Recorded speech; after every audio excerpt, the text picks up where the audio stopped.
नमस्कार दोस्तों, आप सभी का स्वागत है मेरे YouTube channel history with Narendra में। आज हम ओल्ड एनसीईआरटी सीरीज करने जा रहे हैं। जैसे कि आप यहाँ पर देख सकते हैं पिक्चर में, मध्यकालीन भारत 11वीं कक्षा के लिए। ठीक है, तो अगर आप लोगों का साथ रहा, ऐसे ही प्यार मिलता रहा, तो ये सीरीज जारी रहेगी।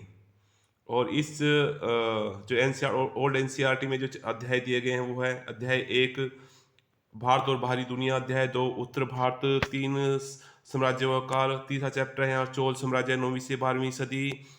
फोर्थ चैप्टर है आर्थिक तथा सामाजिक जीवन, शिक्षा और धार्मिक विश्वास, 8वीं ईस्वी से 12वीं ईस्वी, संघर्ष का युग। और नेक्स्ट है यहाँ पर क्वेश्चन नंबर अध्याय चैप्टर 6 है दिल्ली सल्तनत 1200 ईस्वी से 1400 ईस्वी। और अध्याय 7 दिल्ली सल्तनत भाग 2 1200 ईस्वी से 1400 ईस्वी, खिलजी और तुगलक वंश। चैप्टर 8 है दिल्ली सल्तनत के अधीन शासन, आर्थिक तथा सामाजिक जीवन। चैप्टर 9 है विजयनगर और बहमनियों का काल तथा पुर्तगालियों का आगमन। 10वां चैप्टर है उत्तर भारत में साम्राज्य के लिए संघर्ष। और 11वां चैप्टर है यहाँ पर भारत का सांस्कृतिक विकास 13वीं सदी से 15वीं सदी तक।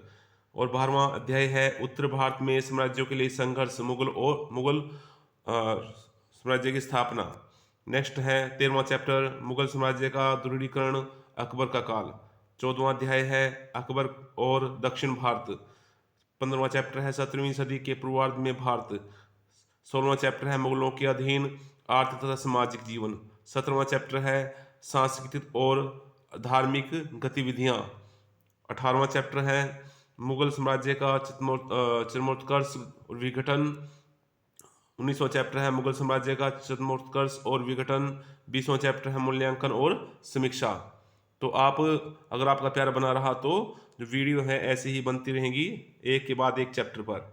तो यहाँ मैं चैप्टर पूरा नहीं पढ़ूंगा, जो यहाँ पर इम्पोर्टेंट फैक्ट्स हैं चैप्टर के उनको ही रीड करेंगे हम। तो आइए इस वीडियो शुरू करते हैं। तो यूरोप में छठी सदी के तीसरे चरण के अंत तक दुर्धर्ष रोम साम्राज्य दो हिस्सों में बंट चुका था। रूस और जर्मनी से आने वाली स्लाव और जर्मन जनजातियों ने उसके पश्चिमी हिस्से की ईंट से ईंट बजा दी थी, उसको धीरे धीरे नष्ट कर दिया था। और जिसकी पश्चिमी हिस्से की जो राजधानी थी वो रोम थी। अब पूर्वी जो रोमन साम्राज्य था वो पूर्वी और पश्चिमी भागों में बंट गया था, जिसके पूर्वी भाग को बेजेंटाइन कहा जाता है। इसके बारे में आगे पढ़ेंगे। नेक्स्ट है यहाँ पर, तो पुराने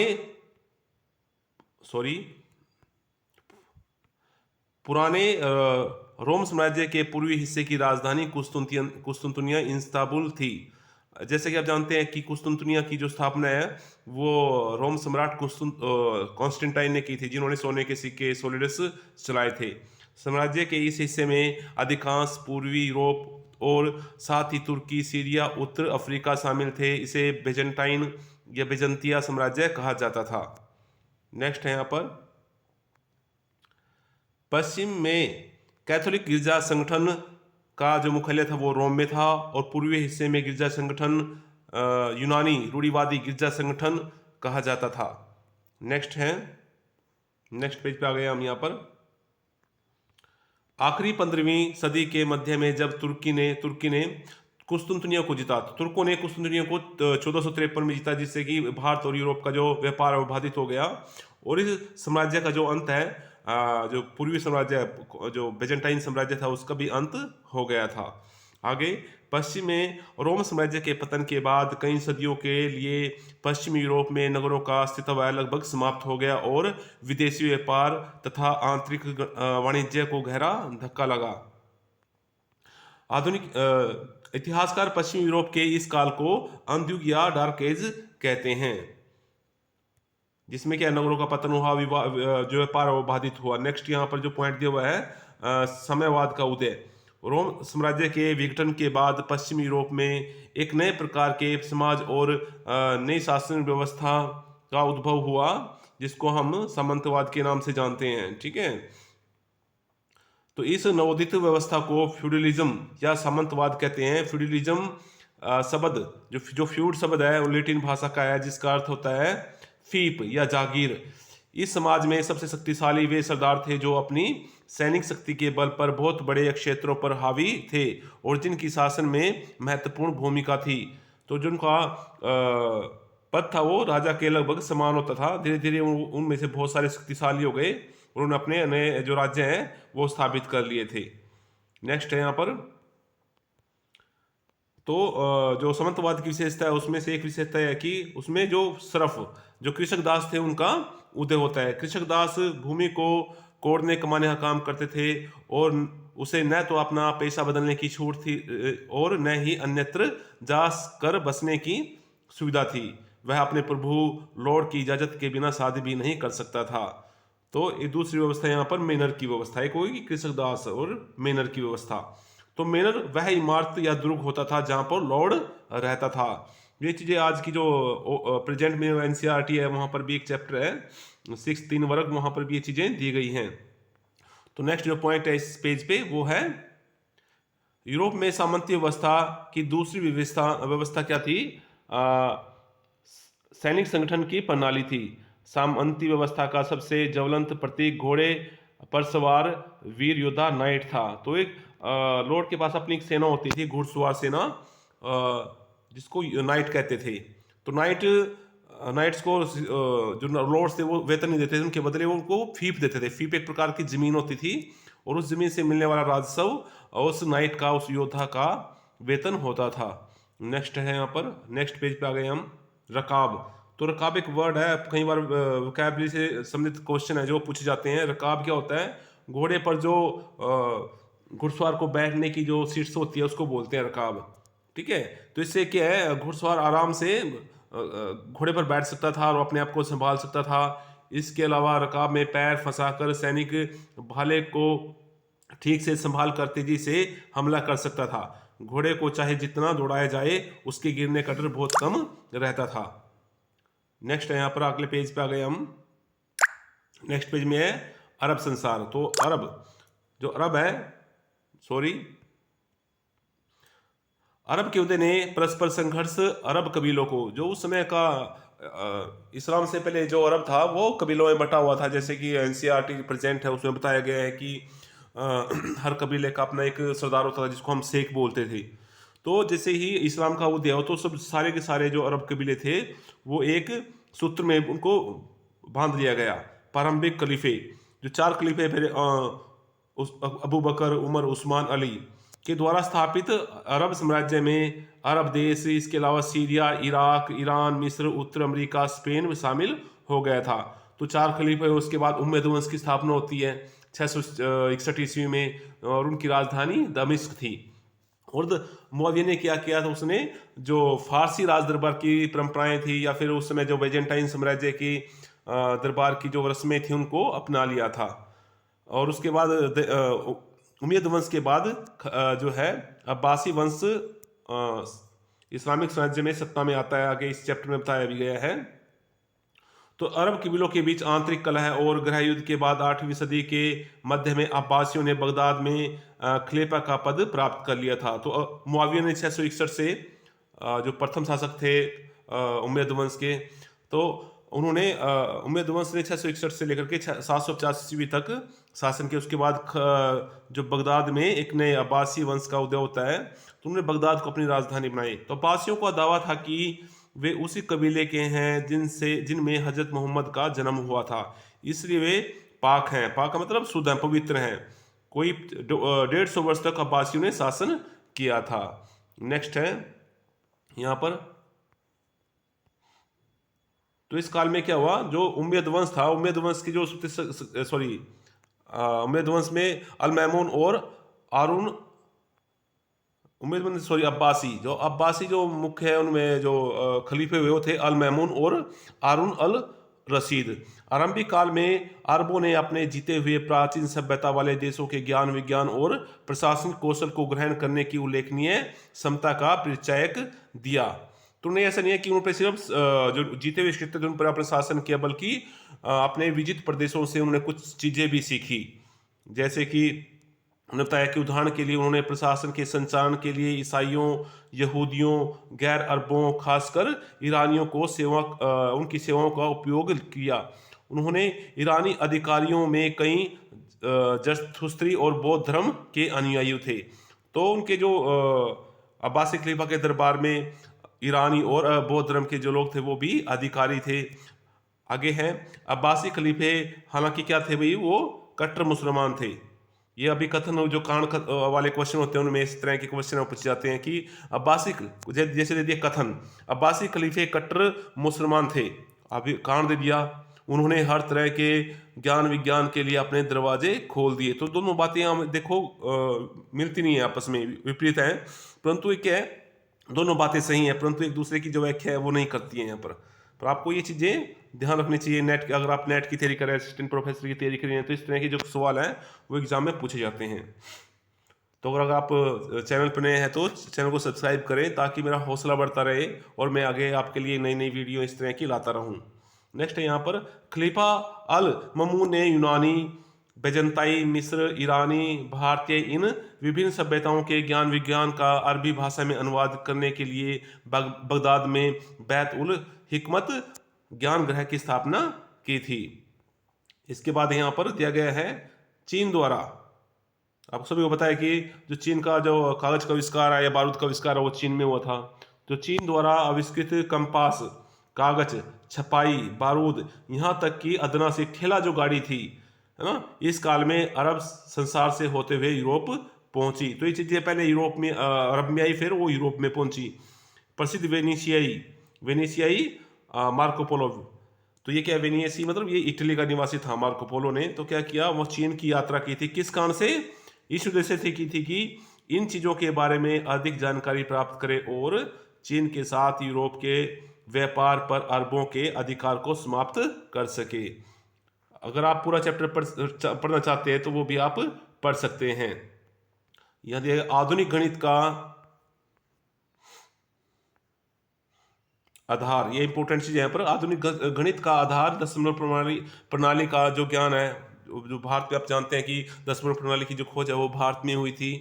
तो दशमलव प्रणाली का ज्ञान जिसका विकास भारत में 5वीं सदी में हुआ, पूछ सकते हैं किस सदी में हुआ था भाई दशमलव प्रणाली का आविष्कार, तो वो 5वीं सदी में हुआ था। इस काल में अरबों तक पहुंची यही ज्ञान, तो 5वीं शताब्दी में, फिर उसके बाद इसी काल में 5वीं 6वीं शताब्दी में वो उसका जो है विस्तार है वो अरबों में हुआ। 9वीं सदी में अरब गणितज्ञ अल ख्वारिज़मी ने इसे अरब संसार में लोकप्रिय बनाया। पूछा जा सकता है कि दशमलव जो प्रणाली है उसको अरब में किसने लोकप्रिय बनाया, तो अल ख्वारिज़मी ने।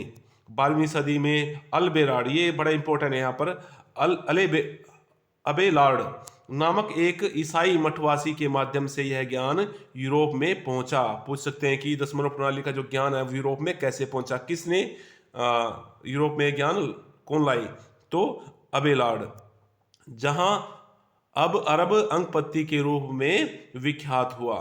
दशमलव प्रणाली पहले अरब में गई, फिर वहां पर जो अंकपत्ति का विकास हुआ और अंकपत्ति यूरोप में गई। इसके बाद नेक्स्ट है यहाँ पर पॉइंट,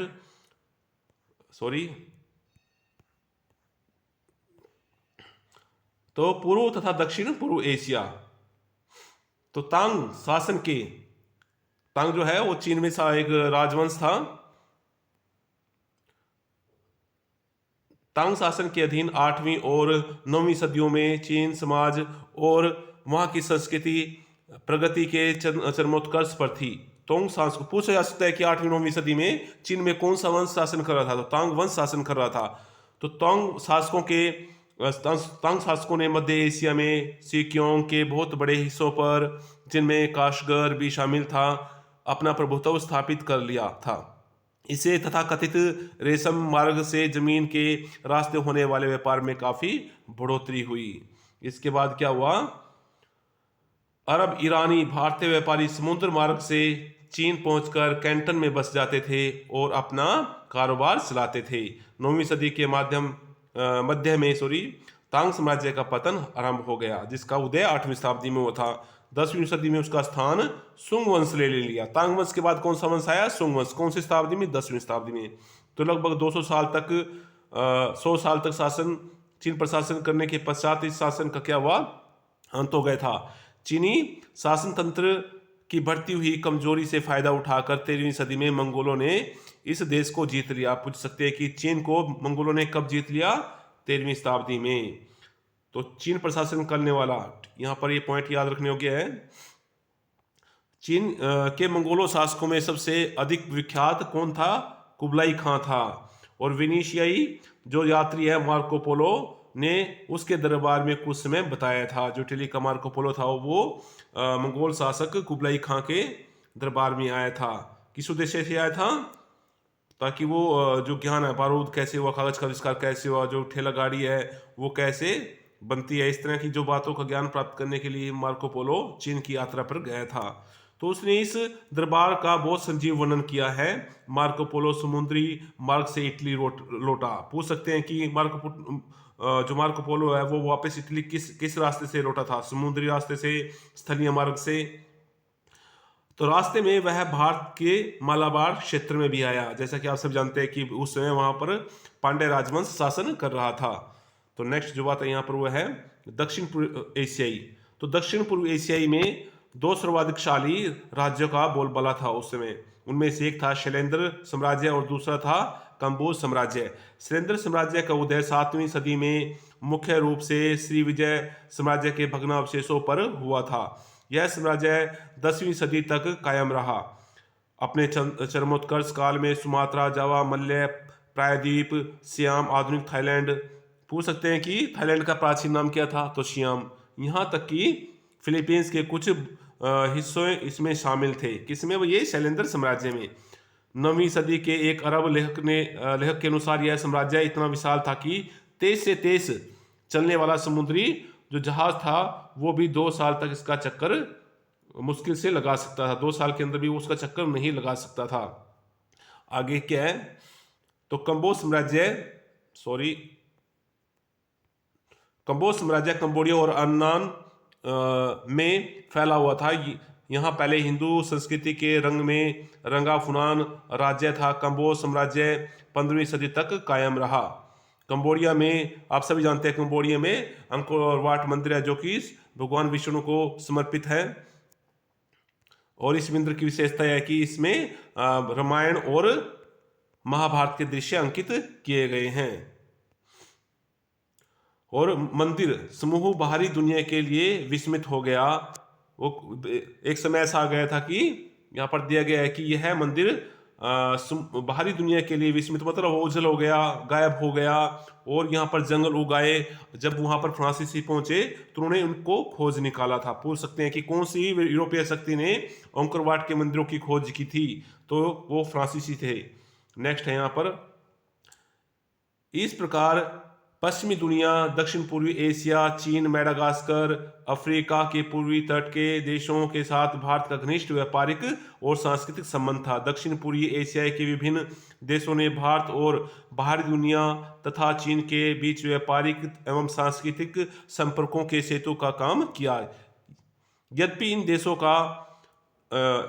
देशों पर भारतीय सभ्यता तथा संस्कृति का गहरा प्रभाव पड़ा, फिर भी इन देशों में अपनी एक विशिष्ट और उच्च कोटि की संस्कृति विकसित हुई। इन देशों के साथ भारत के सांस्कृतिक तथा व्यापारिक संबंध तभी भंग हुए जब इंडोनेशिया में डचों का, भारत बर्मा मलाया में अंग्रेजों का, हिंद जिसको इंडो चाइना बोलते हैं में फ्रांसीसियों का अपना अपना वर्चस्व स्थापित हुआ। जैसे यहाँ यूरोपीय शक्तियाँ आई कहाँ पर? इंडोनेशिया में, बर्मा मलाया में, हिंद चीन में। तब भारत का जो व्यापारिक संबंध था इन देशों के साथ वो खत्म हुआ। तो आज के चैप्टर में इतना ही। फर्स्ट चैप्टर हमने किया है, इसमें कुछ ज़्यादा पॉइंट्स जो फैक्ट्स नहीं थे। अगले चैप्टर जो आएंगे उनमें ज़्यादा फैक्ट्स बताए जाएंगे। अगर आपके ज़्यादा लाइक सब्सक्राइब मिलते हैं मुझे तो आगे भी इस सीरीज को जारी रखा जाएगा। धन्यवाद।